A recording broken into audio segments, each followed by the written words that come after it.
Flash versus Arrow. What we've all been waiting for months and months. All right, hey guys, welcome back to my Flash episode review. My review of The Flash versus Arrow, part one of the two-part crossover between The Flash and Arrow, obviously.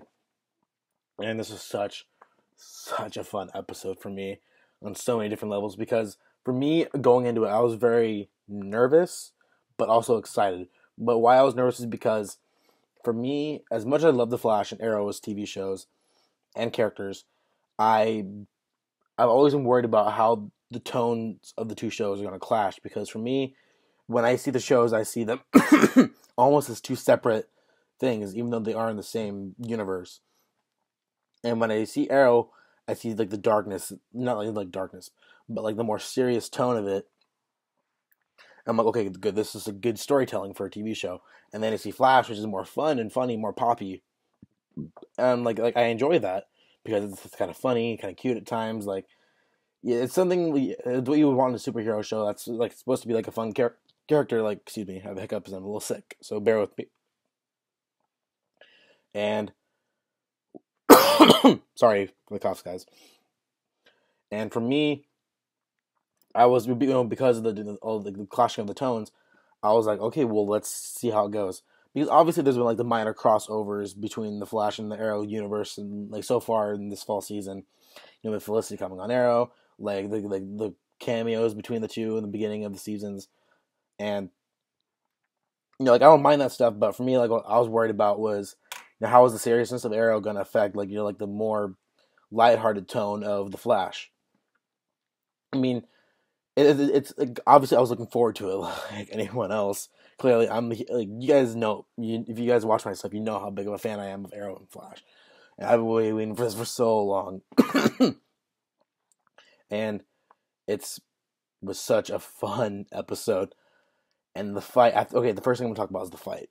The fight, while it wasn't that long, was a lot of fun because obviously it's like who's gonna win, and then of course they surprisingly end in a tie because of course they wanted in the next episode to be like, oh, like who, like this is gonna be like who's really gonna win, and of course I don't know. I'm not betting on anyone because again I'm sorry guys. I'm not gonna bet on anyone because I love these characters way too much. I'm not gonna like be like, oh, Flash Arrow, Flash Arrow, Flash Arrow. Like no, I'm not gonna do that. But the fight itself was pretty cool. And what I liked, how like the whole like training thing from earlier in the episode carried into the last part where like Barry like finally like was like analyzing his environment, but at the same time like Oliver still managed to get him like by shooting an arrow into his leg, which I thought was pretty cool. So I'm like, okay, Oliver, like he already knew that, but of course I'm like, oh whoa, like I kind of wasn't seeing that coming with the whole arrow to the leg thing. The fight itself didn't last very long. But it was pretty cool. Obviously, it's like seeing two superheroes fight it off, especially with all the announcement like Batman versus Superman and all that. Like the idea of these superheroes like going at it, and then obviously by the end of it being buddy buddy. That's always been cool to us, like the comic book nerds. But it's so much fun seeing it in live action, especially like with shows like the Arrow and the Flash, which the Flash is breaking records constantly. And people are loving the show. Something I'm very happy to be a part of because I was nervous about Flash going into it because I wasn't sure how audiences were going to react to the character, especially if it's a spinoff of the show Arrow. And I think it's kind of funny how the Flash. Well, then again, it is in its first season. I think it's kind of funny how it's doing better than Arrow is right now. But I mean, overall, I think they're both equally good shows on their own terms because they are very different shows, even though they are set in the same universe. All right, we're going back into the episode itself. The one thing I really enjoyed about this episode was the character moments. Not necessarily like, what the characters are going through, but the interactions between Felicity and Caitlin, Barry and Iris, Oliver and Barry, of course. Cisco and Dig. That's the oh my god. When Diggle first sees like Barry like with a super speed, he's like, "You're fast." Like his reaction is priceless. I could not stop laughing for a good few minutes. And for me, like it's nice to see that side of Diggle because like fans of Arrow, like Diggle is kind of like the emotional anchor of that show. He's always in the voice. We're using the more stern, like the backbone of the show, like what keeps the team together. Be like besides Oliver, obviously, like it just because always on Arrow, we don't see Diggle on his joking side, other than when it's like subtle, like being sarcastic. But here, he's just like, I just couldn't stop laughing. That was so funny. And then him and Cisco were getting debated, like, "Oh, I choose experience over super speed." And then Cisco's like, "I choose super speed."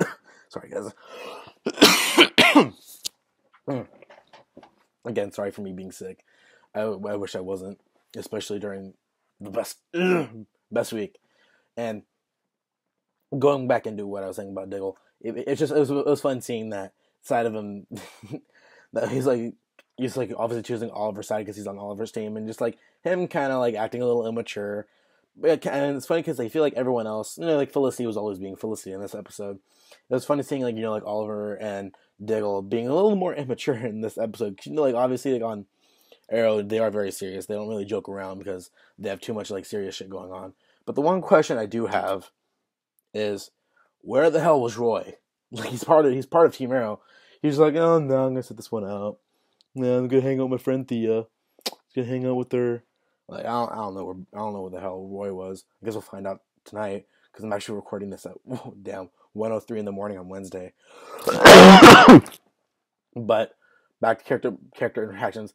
Again, Felicity and Caitlin, I love their characters so much, and the way they interact is like they have so much in common. Like I wish there could just be a show about like Felicity and Caitlin, just like the Felicity and Caitlin show. Just can that be a thing? Can like kind of like a ship like Felicity and Caitlin, like Felicitin or Caitlicity? Oh, Caitlicity, that's a good one. Like I'm gonna start shipping them because they're so like I love their characters and the way they interact and their dynamic is so much fun because it's nice seeing like two like well written female characters from the shows like interacting because I've had my reservations and my concerns about characters in both shows. It's fun seeing like these characters interact like that and such like a fun kind of like laid back environment. And then I liked Cisco in this episode surprisingly, and he had a lot of funny lines. He made me crack up a little bit here and there. And if you guys have been watching my stuff, I haven't been a big fan of the Cisco character or the actor really at all. But I feel like this time around, he was kind of funny. He was starting to warm up to me a little bit. Sorry, guys. I'm gonna keep saying sorry. So excuse me. But for me, like I still don't see like this guy's gonna be Vibe at some point. I don't see that yet. I see him more. He's always in the comic relief in the show, but it's like up until like now, he's been like get him out of the way so we can tell the story. But this time around, it was pretty funny.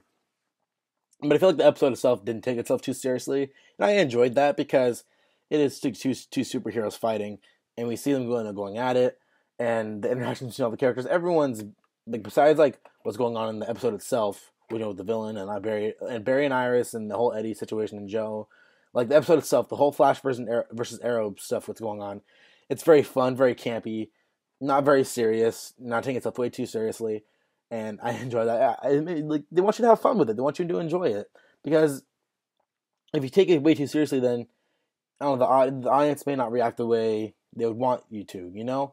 Like if this was like. If they're trying way too hard to make this serious, then like they're actually gonna fight, like they hate each other now, but then at the end they're gonna be friends. Like that, I don't know if that would have worked out so well. By starting out it being like fun and campy, and then like because the metahuman Barry lost control for a little bit, and of course they had to go at it, and then Oliver of course is still like I believe in you, Barry, which I found kind of cute. But I'm sorry I lost my train of thought. But the episode's okay. Besides what was going on in the whole Flash versus Arrow stuff, what I do have to talk about, of course, my issues with the episode. Well, I do think it's a very good episode, 9 out of 10. The minor things that annoy me were, of course, the villain. I'm tired of the villain of the week. I said this before. I'll say it again. It's frustrating to me. I feel like the writers only use it to. I understand why they use the villain of the week sometimes because. In some instances, it does help tell the story of the characters or tell the story of what's going on in the episode. But if they're doing that, give us an interesting villain. Give us a villain who isn't just some throwaway character that we're never gonna see again because he was lame. Because like when I saw this villain, whoever I can't remember his name, Psylocke, I don't even remember his name. And I said, I he wasn't intimidating. He wasn't interesting. I can care less. The special effects, excuse me, and the special effects in his eyes didn't look great. Overall, I wasn't impressed with the villain.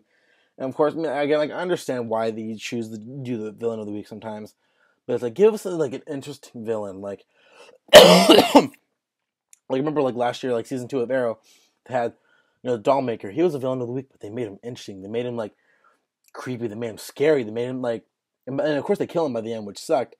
But they made him interesting, and that's what like these shows need. Villains of the week that are actually like you can excuse me, that you don't mind watching. But other than the villain of the week stuff, the whole thing with Iris at the end, like she's like, "Oh, I believe in you, Barry. I believe in you. I believe in you." But because you reacted the way you did, you weren't yourself. I'm gonna. Sorry, that was ruining my little making fun of Iris moment. But it bugs me how like she chose Eddie in the end. It's just like, come on, dude, come on. And what I'm starting to realize with Eddie, they're almost treating him like they treated Tommy in the first season of Arrow, where he's like, "Oh, why are you gonna be with him? He's a danger. Why are you gonna be with that guy? Why are you talking to that guy? I don't approve. And it's like, it's like, oh my god, are they doing this again? Like doing it once with Tommy, kind of understandable. Now they're doing it with Eddie. I don't even know. The Eddie character is very he was a miss for me in this episode. On just like I don't even know what they're doing with him at this point. I doubt he's going to be Reverse Flash. I mean, like Grant Gustin kind of stated that recently that it's probably not going to be Eddie, or it's not what the fans think it is. So obviously Eddie's probably out the window. So I don't even care about what's going on with Eddie anymore. And then like what did kind of bug me was like the whole like concern between Joe and Harrison about you need to get the Arrow out of the city. He's a bad influence. It's like he's like you're calling him a murderer and all that, and yet like okay, Harrison Wells, you kill people for the Flash. Joe killed Weather Wizard in the first episode. Like you guys don't have like clean slates. Like who are you to judge? And yeah, he gets things done. Yeah, he's a little more violent, more aggressive. But who cares? I mean, he's getting it done. I mean, that's kind of like a Barry's side. That's like more of like Barry's side, and as well as how I feel. I'm running this longer than I want to. Again, so much fun. I'm so looking forward to tonight's episode of Arrow titled "The Brave and the Bold." This is such a great episode. Again, 9 out of 10. So much fun. It's so see that's why we need more DC shows set in the same universe so we can have these crossovers, have fun with it, and just overall have a good time and chatting with each other about like who should win this like Arrow, Flash, or like in the movies Batman, Superman. Like it's fun having these crossovers, and it's a fun time to be a comic book fan because you begin like I grew up being a superhero fan, and it's paying off now. I mean, everyone's a superhero fan pretty much. And watching these shows, Arrow and Flash, is like, it brings, especially at the end of the day when I'm off work, it's nice to sit down, relax, and watch these shows, which is what I did tonight. I couldn't even watch it live, unfortunately. I had to wait until I got off work, and then I watched it through Hulu, and then I downloaded it on iTunes because why not? That was a little weird. But, again, 9 out of 10, really, so much fun. Alright guys, I think that'll be it for me for now, until my review of The Brave and the Bold tonight for my Arrow episode review. And until then, have a great one, guys.